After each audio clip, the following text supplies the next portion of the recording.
আমি কোনো কিছু খাচ্ছি তো ভগবানকে দিয়ে খেতে ইচ্ছে করে, আমি কোনো কিছু করছি সেটা ভগবানকে জানাতে ইচ্ছা করে। যেমন কাউকে একটা ভালোবাসি, সব কিছু তার সঙ্গে শেয়ার করি, তেমনি সব কিছু ভগবানকে শেয়ার করতে ইচ্ছা করে। তা ক্রোধটা কেন হয়? যখন আমার ইচ্ছাটা পূর্ণ হলো না, সেই কারণে আমি রেগে যাই। তখন উনি ওই রকমভাবে বলছেন যে লোভ মোহ রুষাম যস্য তনু তান দিদাম ভাবে, ওটা কমে কমে কমে কমে যাচ্ছে। সত্যি কথা বলতে কি, আমার নিজের জীবনে দেখছি আমারও ভীষণ রাগ ছিল, আর গায়ে একটু শক্তি বেশি ছিল, বক্সিংও শিখতাম, একটু চান্স পেলে একটা ঘুষি মেরে। তো এখন কিন্তু ঘুষি মারার চান্স পাওয়া যেত না, কেউ ঝগড়া করতো না, সেই কারণে তো যাই হোক একটা সর্বদাই একটা ইচ্ছা হতো ওর সঙ্গে মারামারি করবো। কিন্তু তারপরে দেখলাম যত সাধু হয়ে আস্তে আস্তে আস্তে একদম রাগই আসে না একেবারে কারোর ওপর। আমার নিন্দা করছে খুবই বুঝতে পারছি, কিন্তু তবু রাগ আসে না। এটা আমি ঠাকুরের কাছে খুব কৃতজ্ঞ, কেননা এই যে ক্রোধটা না চলে গেলে খুব মুশকিল।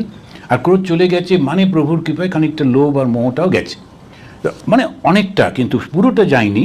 তনুতান দিদাম ভাবে এটা চলছে। যথা শাস্ত্র বিহরতি, এই শাস্ত্র বিহরতি মানে শাস্ত্র অনুযায়ী জীবনযাপন করে।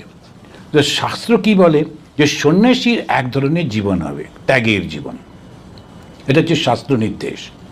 সন্ন্যাসী সে শুধু শাস্ত্র পড়বে, শাস্ত্রটা অনুধ্যান করবে এবং তার জীবনে পালন করবে, সেইটি সে আবার মানুষের মধ্যে প্রচারও করবে, এটাই তার কাজ, অন্য কোনো নেই। সেই জন্য সামাজিক মুভমেন্টের মধ্যে, রাজনৈতিক কোনো মানে বিপ্লবের মধ্যে সন্ন্যাসী থাকবে না, থাকা উচিতই না, সন্ন্যাসীর ধর্মই না সেটা।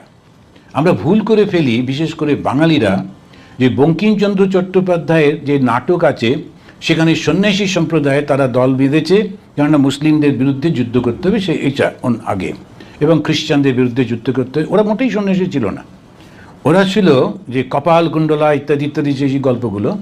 তো ওরা গেরুয়া পরে থাকতো বটে, কারণ গেরুয়া পরলে একটু সুবিধে থাকে আর লোকেরা রেসপেক্ট করে, বিশ্বাস করে, সেই জন্যে। কিন্তু ওরা সন্ন্যাসী ছিল না। যখন সন্ন্যাস নেওয়া হয়, একদম সেই ট্র্যাডিশনালি যখন সন্ন্যাস নেয়, এটা কিন্তু তান্ত্রিক সন্ন্যাস বা বৈষ্ণবদের সন্ন্যাস না, এটা হচ্ছে বেদান্তের সন্ন্যাস। বেদান্তের সন্ন্যাসীর ভাবটাই আলাদা। তো ওই সন্ন্যাস যখন নিচ্ছে, সে প্রতিজ্ঞাই করছে যে সমদৃষ্টি সম্পন্ন হব, কাউকে আমি আলাদা করে দেখব না। সেই জন্যে আমি কি করে পলিটিক্সের মধ্যে বা এসব মধ্যে যাব, সমাজে যারা আছে তারা করবে, কিন্তু আমি ভালো উপদেশ দিতে পারি, এরকম করলে ভালো, এরকম করা উচিত, এরকম করা উচিত না, এরকম। কিন্তু